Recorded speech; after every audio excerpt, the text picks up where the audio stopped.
روٹی پکڑنے کی جگہ تے شیرہ پکڑ لینے ہیں، شیرہ پکڑنے کی جگہ تے روٹی پکڑ لینے ہیں، پھر ادھروں انج تے فوراً انج، ذرا صبر شکر نہیں ہوندا ساڈے اندر۔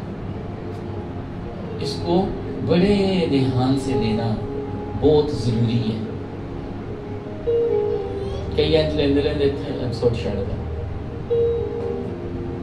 اتنی سپیڈ ہوندی ہے انج جویں پتہ نہیں بعدوں نمبر نہیں آنا یا باری نہیں آنی۔ تو یہ بہت دھیان کی بات ہے، میرے پاس وقت نہیں ہے کہ میں اسے اور بیان کر پاؤں۔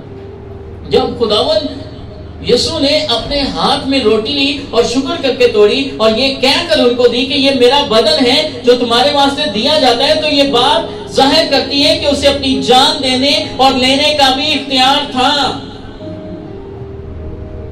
یہ سیم ہماری طرح کی موت نہیں تھی کہ ہم مر جائیں، وہ اسے لینے کا بھی اختیار تھا، اس کو دینے کا بھی۔ اس نے دی اور پھر لے بھی لی، تیسرے دن مردوں میں سے جی اٹھ کر واپس لے بھی لی۔ اس کو دینے کا بھی اختیار ہے اور لینے کا بھی اختیار ہے، اور وہ خوشی سے اپنی مرضی سے انسان سے محبت کی وجہ سے اپنی جان دے رہا ہے۔ وہ محبت کی وجہ سے جان دے رہا ہے، وہ محبت کی وجہ سے کہہ رہے ہیں مجھے بڑی آرزو تھی کہ میں دکھ سہنے سے پہلے یہ فصح تمہارے ساتھ کھاؤں، یہ میری آرزو تھی، یہ میری فکر کے اندر یہ بات تھی۔ ہم کہیں آئی لو یو جیزس اور مسیح کے بدن میں شامل ہی نہ ہو، ویسے میں بڑا یہ سنا پیار کرنا تے مسیح دے بدن دے نال کوئی بھی نہیں۔ ہاں جی، کچھ لوگ پورا مہینہ نہیں انہوں نے ٹائم ملا شاپنگ میں، اج کرن جان گے، کچھ کل جمعے کو کرن جان گے، انہیں پتہ ہی نہیں ہے جمعے کی اہمیت کا، کہ جمعے کو کیا ہے، جمعے کی عبادت ہمارے لیے کتنی خاص ہے، سن رائز کی عبادت ہمارے لیے کرنا کتنی خاص ہے، پھر ریزریکشن کی جو عبادت ہے اس کو کرنا ہمارے لیے کتنا خاص ہے۔ وہ اس اہمیت کو سمجھتے نہیں ہیں۔ کچھ لوگ سن رائز کر کے بعدوں پھر ایسے رائز ہوں دے رہے کہ کوئی ادھر نو بیدار ہو کے گیا ہوں، کوئی ادھر نو کوئی ادھر نو۔ میں صبح عبادت کر رہا ہے، کئی بستر تے رائز ہو جاتے ہیں، سلیپ رائز ہو جاتے ہیں، ہاں اٹھتے ہی نہیں ہے، پھر پتہ نہیں ہے، اس کی اہمیت کا پتہ نہیں ہے۔ یہ اس لیے بتا رہا ہوں کہ آگے آگے آپ کے لیے چیلنج ہے، کل کی عبادت بھی، سن رائز کی عبادت بھی، ہاں تو پتہ تو چلے نا کہ آپ لوگ بیدار ہوں۔ یہ اس فضل اور پیار کا اظہار ہو رہا ہے جو خداوند کی موت کے سبب سے مجھے اور آپ کو حاصل ہوا۔ اکثر لوگ تنقید کرتے ہیں کہ خداوند یسوع مسیح نے موت سے بچنے کے لیے دعائیں کی ہیں، تو میں کہتا ہوں کہ اس نے تو شکر کر کے روٹی توڑی ہے۔ وہ تو شکر کر کے روٹی توڑ رہا ہے اور کہہ رہا ہے بدن تہاڈے واسطے دین واسطے میں تیار ہوں، تم لوگوں کو دے رہا ہوں یہ بدن، تمہارے لیے میں بدن دے رہا ہوں۔ وہ کب یہ کہہ رہا ہے کہ میں مرنے کے لیے تیار نہیں ہوں، میں سلیپ پر جانے کے لیے تیار نہیں ہوں؟ نو، روٹی توڑی ہے، یعنی وہ تو خوش ہے کہ وہ انسان کی نجات خدا سے اس کے دوبارہ ملاپ کے لیے قربان ہو رہا ہے۔ یہ تو اس کے لیے ضروری تھا اور وہ تو آئے ہی اس کام کے لیے تھا۔ ہمارے بچے پیدا ہوتے ہیں یا ہم اس دنیا میں آئے ہیں، کار بنا لیے، بچے بیاہ لیے، ہاں نوکریاں اچھیاں لگ جائیے، پڑھ لکھ جائیے، کچھ نہ کچھ کر جائیے، لیکن یسوع کے پاس ایسا کوئی منصوبہ نہیں تھا۔ اس کے پاس یہ منصوبہ تھا کہ میں نے بنی نوع انسان کے لیے صلیب کے اوپر جان دینی ہے۔ وہ شخص ہے جو اس دنیا میں آیا ہے مرنے کے لیے، مصلوب ہونے کے لیے۔ آمین۔ اسی طرح کھانے کے بعد پیالہ یہ کہہ کر دیا کہ یہ پیالہ اس خون میں نیا عہد ہے جو تمہارے واسطے بہایا جاتا ہے۔ خداوند یسوع مسیح نے اس عہد میں اپنا خون شامل کیا ہے، وعدے میں خون شامل کیا ہے، اور جس وعدے میں خون شامل ہو جاتا تھا وہ اٹل ہوتا تھا۔ اس کا مطلب نہ ٹوٹنے والا وعدہ، یعنی یہ خون کا وعدہ ہے، خون کا عہد ہے، خون سے عہد کیا گیا ہے، خون کے وسیلہ سے یہ عہد کیا گیا ہے۔ اس لیے یہ بہت بڑا عہد ہے. اس عہد میں اس نے اپنی زندگی شامل کی ہے، اس لیے ہمارے اندر اس کی زندگی ہے. ہمارے اندر کس کی زندگی؟